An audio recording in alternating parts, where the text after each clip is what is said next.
नमस्कार, कैसे हैं आप सभी लोग।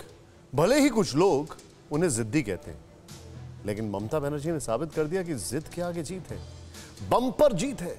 यह जीत ममता बनर्जी के लिए खास है क्योंकि बंगाल की राजनीति में पहली बार ममता बनर्जी को इतनी बड़ी चुनौती मिली थी। एक तरफ देश की सबसे बड़ी पार्टी के दिग्गज थे, तो दूसरी तरफ ममता बनर्जी अकेले मैदान में डटी हुई थी। हजार दावे हुए, वादे हुए, लेकिन भद्रलोक के वोटर ने लगातार तीसरी बार ममता बनर्जी पर ही भरोसा जताया। टीएमसी की हैट्रिक से साफ हो गया कि बंगाल में चाहे कितने भी सियासी दांव आजमाए जाएं, सत्ता तभी बदलती है जब बंगाल चाहता है। सवाल यह है कि क्या ममता के लिए चुनावी मैदान फतेह करना इतना आसान था? ममता बनर्जी ने कैसे एकला चलो के साथ बीजेपी के बंगाल विजय के सपने पर ब्रेक लगाया? वो कौन सी वजह रही जिसने ममता की जीत की राह बनाई? और बंगाल के नतीजे कैसे देश की राजनीति की दशा और दिशा बदल सकते हैं? स्पेशल रिपोर्ट में देखिए।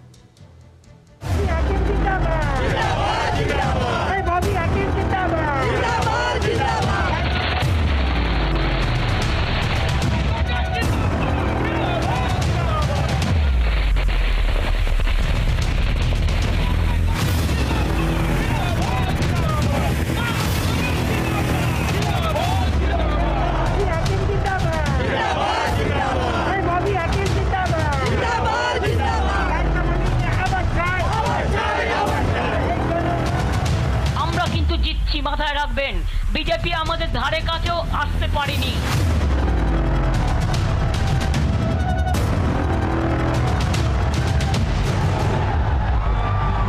जो हमसे टकराएगा वो चूर चूर हो जाएगा। हमको लड़ाई जारी है।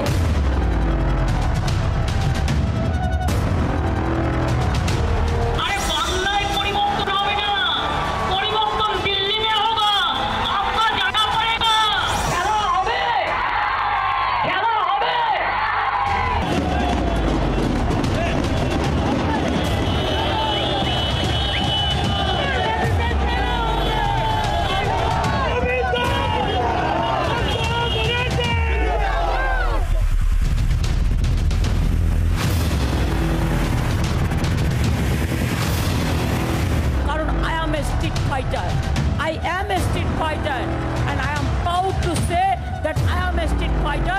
আমি ব্যাটল গ্রাউন্ড থেকে লড়াই করি, আমি ওপর থেকে নির্দেশ দিয়ে লড়াই করি না। बंगाल मान गया, हिंदुस्तान जान गया, दीदी वाकई फाइटर है।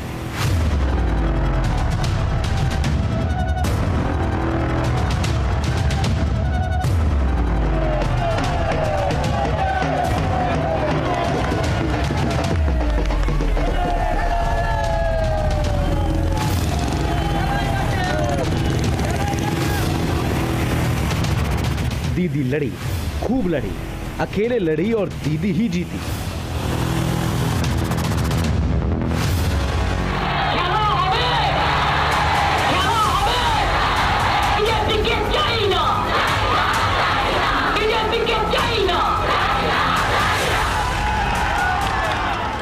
करीब 2 महीने तक चली बंगाल की सियासी जंग के फाइनल ने साफ कर दिया कि भद्रलोक की राजनीति का रंग नहीं बदलेगा।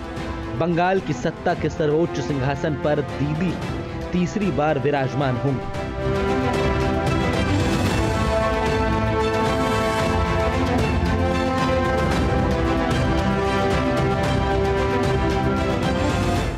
ये जश्न, ये नारे और ये जयकारे पूर्व के सबसे बड़े प्रदेश में आने वाले 5 साल की सियासत का सारांश है।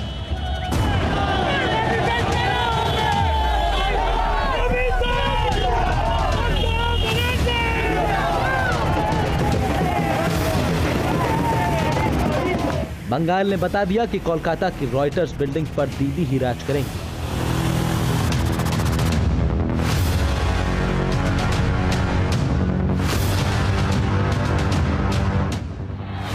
मुल्क आजाद होने के बाद शायद ये पहला मौका था जब बंगाल की चुनावी जंग में इस कदर टक्कर थी। एक तरफ देश की सबसे बड़ी पार्टी के दिग्गज थे, तो दूसरी तरफ ममता बनर्जी अकेले ही मोर्चा संभाले हुए थे। अरे दीदी, ये दीदी के पराजय का स्मारक खड़ा है। एक स्पीड ब्रेकर है, स्पीड ब्रेकर। इस स्पीड ब्रेकर को यहाँ के लोग दीदी के नाम से जानते हैं। अरे दीदी, मुझे तो गालियों की आदत है। इतना अंडर एस्टिमेट मत करो भैया, आप रॉक लेके खड़ा होगा, हम कुटुस कुटुस करके इसको काट देगा। बंगाल की सियासी लड़ाई बीजेपी के साथ ही ममता बनर्जी के लिए भी साख का सवाल बन गई। बीजेपी ने बंगाल विजय के लिए हर जोर आजमाइश की। प्रधानमंत्री मोदी से लेकर गृह मंत्री अमित शाह और योगी आदित्यनाथ जैसे फायर ब्रांड नेताओं ने ताबड़तोड़ रैलियां की। वहीं दूसरी तरफ ममता बनर्जी भी बीजेपी के केसर या रथ को रोकने के लिए हर मुमकिन कोशिश करती रही। सवाल यह है कि ममता बनर्जी ने बंगाल का खेला कैसे बदल दिया? बंगाल ने फिर ममता पर भरोसा क्यों जताया? दीदी ने अकेले दम पर दिग्गजों को कैसे मात दी? पश्चिम बंगाल में टीएमसी की जीत का मतलब यह है कि सूबे में दीदी का जादू बरकरार है, लेकिन यह भी है कि ममता बनर्जी को ऐसी टक्कर पहले कभी नहीं मिली। ममता बनर्जी जानती थी कि पिछले 2 बार के मुकाबले इस बार रहा आसान नहीं है, इसीलिए चुनाव की तारीखों के ऐलान से पहले ही सियासी बिसात बिछानी शुरू कर दी। 18 जनवरी 2021 नंदीग्राम। बंगाल में चुनाव की तारीख से पहले ही ममता बनर्जी ने जनवरी में नंदीग्राम में रैली की, जिसमें ममता ने पहली बार नंदीग्राम से चुनाव लड़ने का ऐलान किया था। नंदीग्राम থেকেই শুরু হলো জেতার পালা। তৃণমূল কংগ্রেস এই নির্বাচনে জয়লাভ করবে নন্দীগ্রাম থেকে শুরু করে। ममता बनर्जी की ये रैली शुभेंदु के बीजेपी में शामिल होने के करीब 1 महीने बाद हुई थी। ममता जानती थी कि नंदीग्राम का इलाका शुभेंदु अधिकारी का गढ़ रहा है, इसीलिए दीदी ने बीजेपी से सीधा मोर्चा लेने का फैसला किया।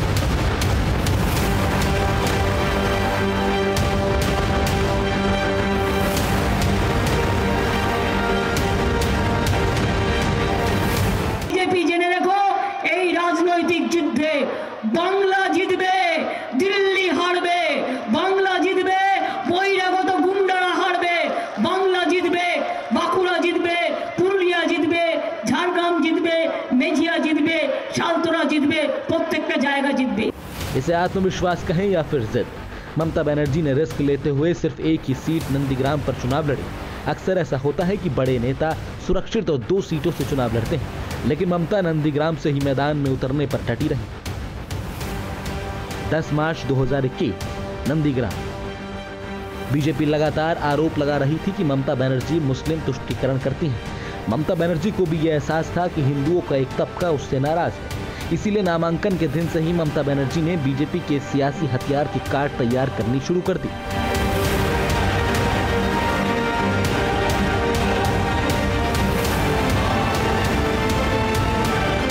नंदीग्राम में नामांकन से पहले ममता बनर्जी 4 मंदिरों में माथा टेकने पहुंची। इतना ही नहीं, मंच से चंडी पाठ करने में भी देरी नहीं की। ओम सर्वमंगला मंगल्ये शिवे सर्वार्थ साधिके शरण्ये त्र्यंबके गौरी नारायणी नमस्तुते सृष्टि स्थिति विनाशानं शक्तिभूते सनातनी गुणश्रयी गुणमयी नारायणी नमस्तुते शरणागत दीनार्थ परित्राण परायणे सर्वस्वार्थी हरे देवी नारायणी नमस्तुते। ओम जयंती मंगला काली भद्रकाली कपालिनी दुर्गा शिवा क्षमा धात्री सहस्रधा नमस्तुते। मंच से ममता का ये चंडी पाठ यूं ही नहीं था। बंगाल में बीजेपी की रैलियों में जमकर भीड़ उमड़ रही थी। जय श्री राम के जयकारे लग रहे थे। बीजेपी भी इसे लेकर ममता को लगातार निशाना बनाती रही। जय जय श्री राम। ओम सर्वमंगल मंगल्ये शिवे सर्वार्थ साधिके शरण्ये त्र्यंबके गौरी नारायणी नमस्तुते। जय जय श्री राम।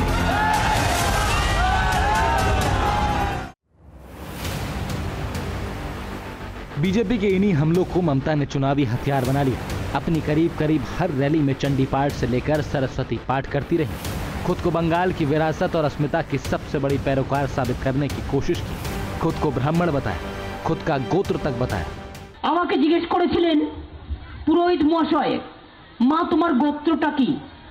আমি বলে ফেলেছিলাম মামাটি মানুষ গোত্র।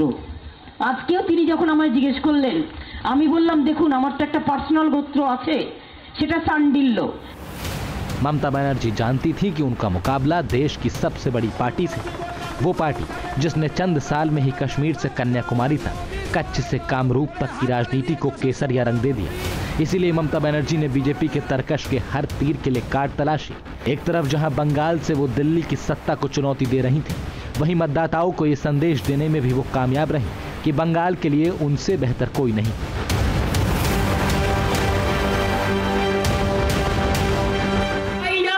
चाइना बीजेपी के चाइना चाइना चाइना मोदीर मुख दर्शन करते चाइना चाइना चाइना নোটবন্দি চাইনা চাইনা চাইনা দাঙ্গা চাইনা চাইনা চাইনা লুঠেরা চাইনা চাইনা চাইনা দুর্যোধন চাইনা চাইনা চাইনা দুঃশাসন চাইনা চাইনা চাইনা মির্জাফর চাইনা।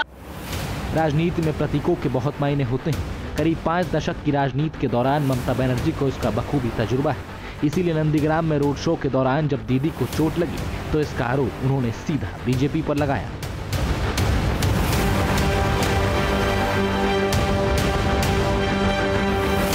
তারপর থেকে ডাক্তারদের চিকিৎসাধীন আমি আছি।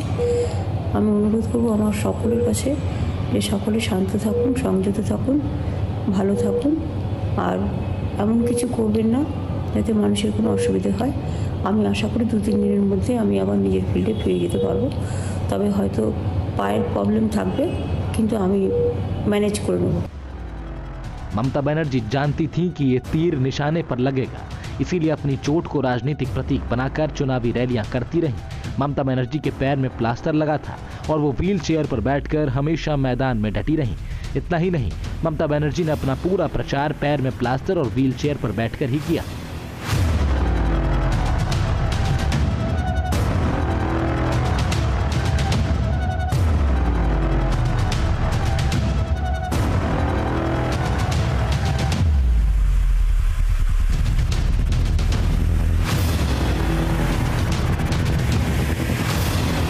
पश्चिम बंगाल के लिए बीजेपी ने 200 प्लस सीटें जीतने का टारगेट रखा था। बीजेपी को बड़ी उम्मीद उन वोटर से थी जो लगातार ममता बनर्जी और उनकी सरकार के खिलाफ नाराजगी जाहिर करते रहे। लेकिन अब चुनाव नतीजे सामने आने के बाद ऐसा लगता है कि नाराजगी तो थी, लेकिन भरोसा फिर भी ममता बनर्जी के साथ कायम था। तारीखों से महीनों पहले ही बीजेपी बंगाल में चुनावी आगाज कर चुकी थी। नवंबर में अमित शाह बंगाल के दौरे पर गए तो दौरे का आगाज बांकुरा में बिरसा मुंडा की प्रतिमा पर नमन कर शुरू किया। मतुआ कार्यकर्ता के घर जमीन पर बैठकर खाना खाया। बीजेपी अध्यक्ष जेपी नड्डा से लेकर कई दिग्गजों ने मतुआ और आदिवासी वोटर्स को लुभाने के लिए कई कोशिशें की। इसकी वजह भी बंगाल में 1.5 करोड़ वोटर मतुआ समुदाय से है। बंगाल की 70 विधानसभा सीटों पर सीधा असर है। 2019 के लोकसभा चुनाव में बीजेपी मतुआ समुदाय को नागरिकता के वादे पर बंगाल में 18 सीटें जीतने में कामयाब रही थी। इस बार भी इसी वादे को दोहराया गया। मैं आज आपको वादा कर जाता हूं कि आप 2 मई को कमल फूल की सरकार बना दो। हर एक शरणार्थी को गले लगाकर सम्मान के साथ नागरिकता देने का काम ये भारतीय जनता। मतुआ समुदाय का वोट हासिल करने के लिए प्रधानमंत्री वोटिंग के दिन बांग्लादेश दौरे पर इस समुदाय के मंदिर में पूजा करने पहुंचे।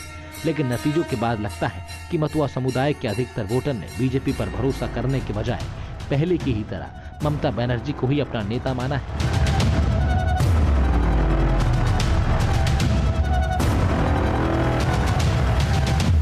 जब तक हम जिंदा हैं, आपको डरने की जरूरत नहीं है। बड़े बड़े दावे किए थे। अब्बास सिद्दीकी से लेकर असदुद्दीन ओवैसी तक बंगाल में किंग मेकर बनने का ख्वाब देखते रहे। लेकिन ममता बनर्जी जानती थी कि जिन मुसलमान वोटों की बदौलत वो 1 दशक से बंगाल की सत्ता पर काबिज रही है, वो इस बार भी उन्हें निराश नहीं करेगा। और हुआ भी ऐसा है। আল্লাহর কাছে প্রার্থনা করি, আল্লাহ দোয়া দাও, শুভ কামনা দাও, লা ইলাহা ইল্লাল্লাহ মুহাম্মদ রাসূলুল্লাহ। ममता बनर्जी एक तरफ जहां चंडी पाठ कर हिंदू वोटरों को साधती रही, वहीं मुस्लिम मतदाताओं को भी निराश नहीं किया। ममता बनर्जी ने चुनावी मंच से मुस्लिमों को एकजुट रहने का संदेश दिया तो प्रधानमंत्री मोदी ने बेहद सदे हुए शब्दों में पश्चिम बंगाल के हिंदुओं को बीजेपी को सपोर्ट करने का संदेश दे दिया। बीजेपी को उम्मीद थी कि मुस्लिमों का वोट ममता के पाले में जाने से हिंदुओं का एक मुश्त वोटर बीजेपी के साथ आएगा, लेकिन ऐसा हुआ नहीं। इतना ही नहीं, अब्बास सिद्दीकी और असदुद्दीन ओवैसी की मजहबी तकरीरें भी मुसलमान वोटरों से ममता को दूर नहीं कर पाई।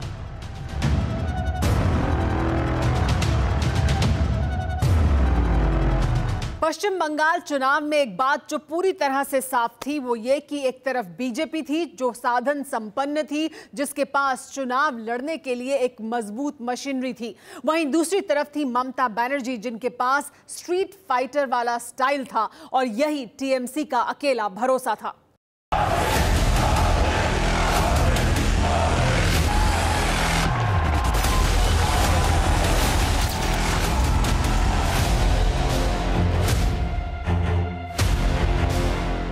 प्रधानमंत्री मोदी, गृह मंत्री अमित शाह, बीजेपी अध्यक्ष जेपी नड्डा समेत पार्टी के कई बड़े नेताओं ने बंगाल विजय के लिए पूरी ताकत झोंक दी। रैलियों और रोड शो में उमड़ती भीड़ से बीजेपी को भरोसा था कि पहली बार बंगाल की राजनीति में केसरिया परचम लहराएगा।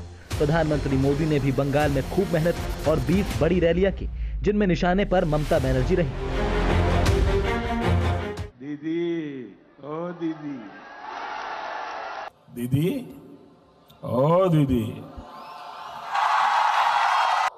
आदरणीय दीदी, ओ दीदी। बीजेपी एक तरफ जहां बंगाल में तोलाबाजी, कटमनी और करप्शन का मुद्दा उठाती रही, वहीं ममता बनर्जी पर डायरेक्ट हमले भी होते रहे। वहीं ममता बनर्जी को शुरुआत से बाहरी बताती रही और अपने ऊपर हुए हमलों को बंगाली अस्मिता से जोड़ दिया।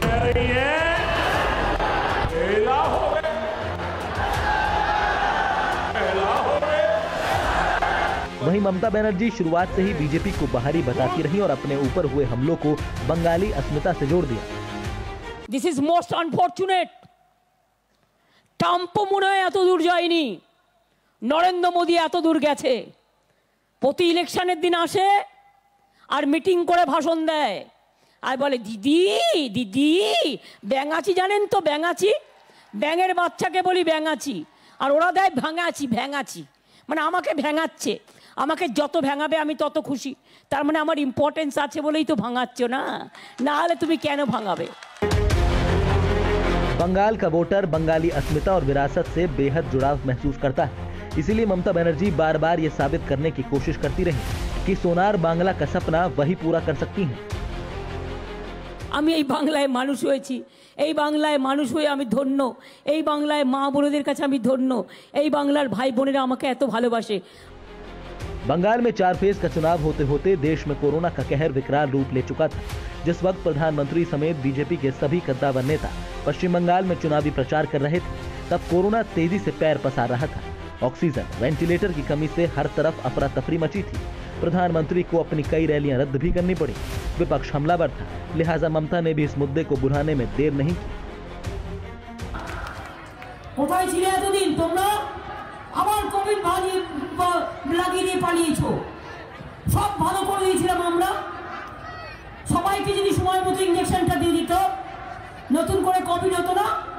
এই যে করোনা যেটা বলা হয়, আপনারা জানেন এরা বাইরে থেকে গুনিয়ার লোক নিয়ে এসছে, ইলেকশনের প্রচারের নামে সব বহিরাগতদের নিয়ে এসছে, আর আমাদের এখানে সমস্ত রোগ ছড়িয়ে নিয়ে পালিয়ে গেছে, আর এখন বলে ভোট দাও। कोरोना की वजह से बंगाल में बीजेपी के दिग्गजों का प्रचार थमने लगा था।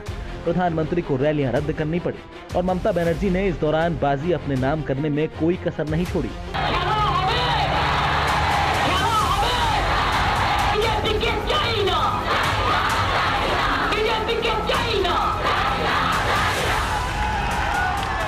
बंगाल में ममता की जीत इस थ्योरी पर फिर मोहर लगा रही है कि बीजेपी उन राज्यों में आसानी से जीत हासिल कर लेती है जहां उसका मुकाबला कांग्रेस से होता है।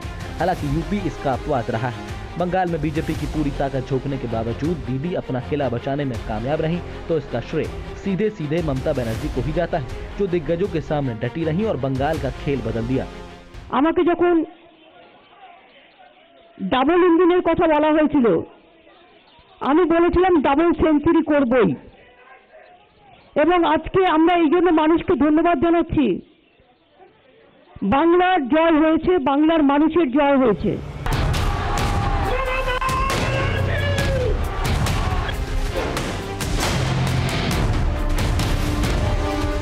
ममता बनर्जी ने फिर साबित कर दिया है कि वो वाकई फाइटर हैं। बीजेपी का बंगाल विजय का ख्वाब भले ही पूरा ना हो पाया हो, लेकिन ये भी जरूर है कि भद्रलोक की राजनीति में कमल खूब खिला है। 5 साल पहले तक 3 सीटें जीतने वाली बीजेपी ने जो कामयाबी हासिल की है, उसे भी कम नहीं आंका जा सकता। वैसे भी बंगाल में बीजेपी के लिए खोने को कुछ नहीं था। वहीं ममता बनर्जी के पास अपना दुर्ग बचाने की चुनौती थी, जिसमें वो कामयाब रही। सवाल यह है कि अब आगे क्या होगा। ममता बनर्जी विपक्ष का सबसे बड़ा चेहरा बन गई है। क्या ममता मोदी विरोधी मोर्चे की अगुवाई कर सकती हैं? बीजेपी के खिलाफ ममता और आक्रामक हो सकती हैं। आने वाले वक्त में जो भी हो, लेकिन बंगाल में मौजूदा वक्त ममता बनर्जी का है और आने वाले 5 साल तक बंगाल की सत्ता के सर्वोच्च सिंहासन पर दीदी ही विराजमान रहेंगी। ये जिद थी, आत्मविश्वास था, या फिर बंगाल की राजनीति में 4.5 दशक की राजनीति का तजुर्बा, जिसकी बदौलत दीदी हर बाधा को पार कर फिर फाइटर साबित हुई हैं। फिक्र आपकी, सोमवार से शुक्रवार रात 9 बजे सिर्फ TV9 भारतवर्ष पर।